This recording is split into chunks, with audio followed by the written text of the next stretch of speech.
Shalom et bonne fête à ceux qui sont concernés. Voilà, aujourd'hui je suis à Carto, voilà la tour, le phare Saint-Louis. Et voilà là-bas les pêcheurs. Oh, Samuel et Valérian. Et le bateau qui passe.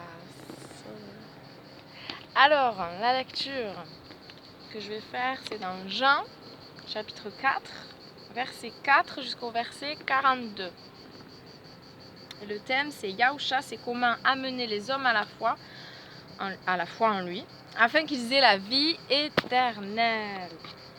Donc 4 à 42. Cela signifiait qu'il devait passer par Shmoron,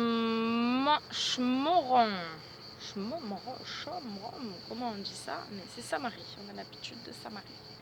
Shomron.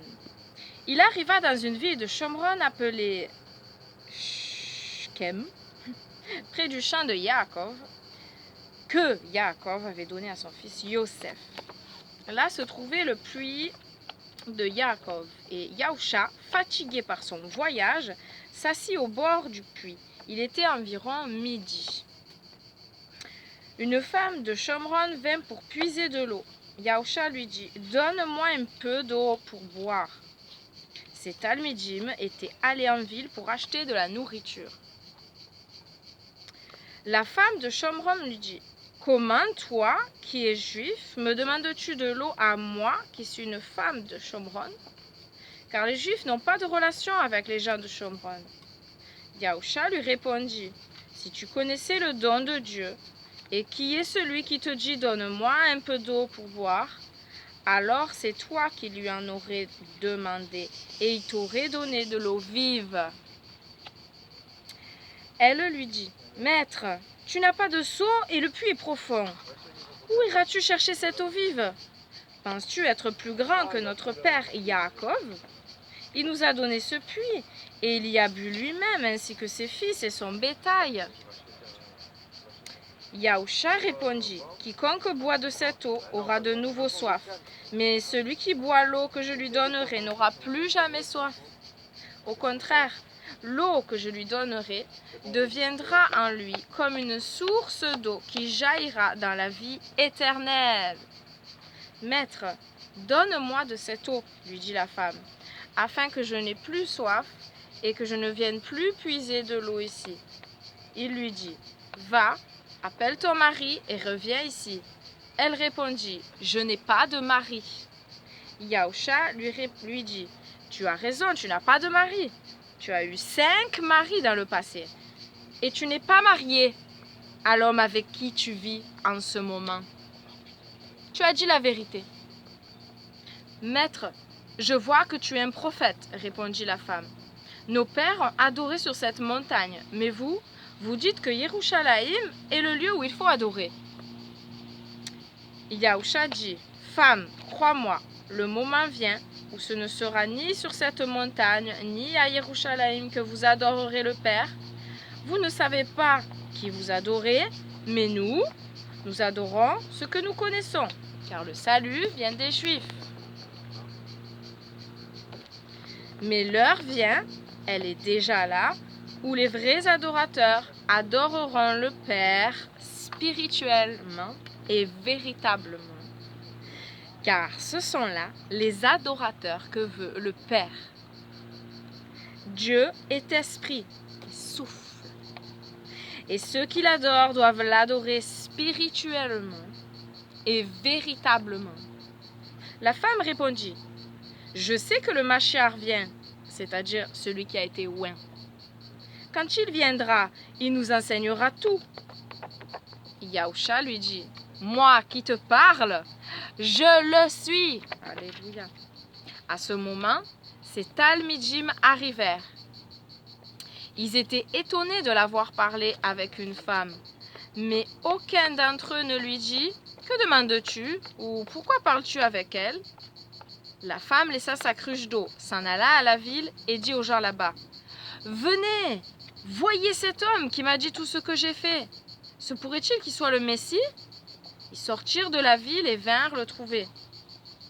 Pendant ce temps, les Talmidim pressaient Yahusha de manger. « Rabbi, mange quelque chose !» Mais il répondit, « J'ai à manger une nourriture que vous ne connaissez pas. » Sur ce, ces Talmidim se dirent les uns aux autres, « Quelqu'un lui a apporté à manger ?» Yahusha leur dit, « Ma nourriture est de faire la volonté de celui qui m'a envoyé et d'accomplir son œuvre. N'avez-vous pas un proverbe qui dit « Encore 4 mois et vient la moisson ?» Eh bien, voici ce que je vous dis, ouvrez les yeux et regardez les champs. Ils sont déjà prêts pour la moisson. Celui qui moissonne reçoit son salaire et rassemble les fruits pour la vie éternelle, afin que le moissonneur et le semeur se réjouissent ensemble. Car en ceci se vérifie le proverbe, l'un sème et l'autre moissonne. Je vous ai envoyé pour moissonner ce à quoi vous n'avez pas travaillé. D'autres ont fait le travail difficile et leur travail vous a été profitable. Un grand nombre de personnes de cette ville de Shomron mirent leur confiance en lui à cause du témoignage de la femme. « Il m'a dit tout ce que j'ai fait !» Aussi, quand ces gens de Shomron, Samarie, arrivèrent auprès de lui, ils lui demandèrent de rester avec eux. Il séjourna là 2 jours, et beaucoup plus encore mirent leur confiance en lui à cause de ce qu'il avait dit. Ils dirent à la femme, « Ce n'est plus à cause de ce que tu as raconté que nous croyons, mais c'est parce que nous l'avons entendu nous-mêmes. Assurément, nous savons qu'il est vraiment le sauveur du monde. » Amen. Alléluia. Il est le sauveur du monde. Question de méditation, c'est est-ce que Yahusha m'appelle à amener quelqu'un à la foi en lui avec son aide? Bien sûr, avec son aide. Seigneur, je prie que tu nous donnes sagesse et discernement. Comme d'habitude, Seigneur, nous avons vraiment besoin de toi par ton souffle. Voilà, c'est vrai, si nous amenons quelqu'un à la foi, si tu mets quelqu'un sur notre chemin, que nous ayons discernement pour reconnaître l'ouverture de cette personne vraiment et cette conviction-là que tu nous dis de s'assurer de l'avancement de cette personne, que voilà, on soit derrière, Seigneur. Conduis-nous, Seigneur. Voilà, par ta force à toi, Seigneur. C'est pas nous qui amenons vraiment quelqu'un à toi. C'est toi qui nous utilises, c'est toi qui nous donne les mots, c'est toi qui nous donne l'attitude qu'il faut. Voilà, on a besoin de toi, de ta direction. C'est toi la lumière du monde et comme je me répète souvent, tu as dit que tu venais vivre en nous, alors qu'on puisse être des lumières, Seigneur. Fais-nous grâce. Ouvre nos yeux, Seigneur. Ouvre nos yeux, ouvre nos oreilles, ouvre nos cœurs. Que nous soyons disponibles pour le service que tu nous demandes de faire. Merci. Toi aussi, tu envoies des anges, c'est vrai, tu envoies du secours qui sont à notre service, pourtant on ne voit pas cela. Et c'est un monde spirituel qui existe. Merci. Merci pour tout le secours qu'on reçoit sans s'en rendre compte, Seigneur. Merci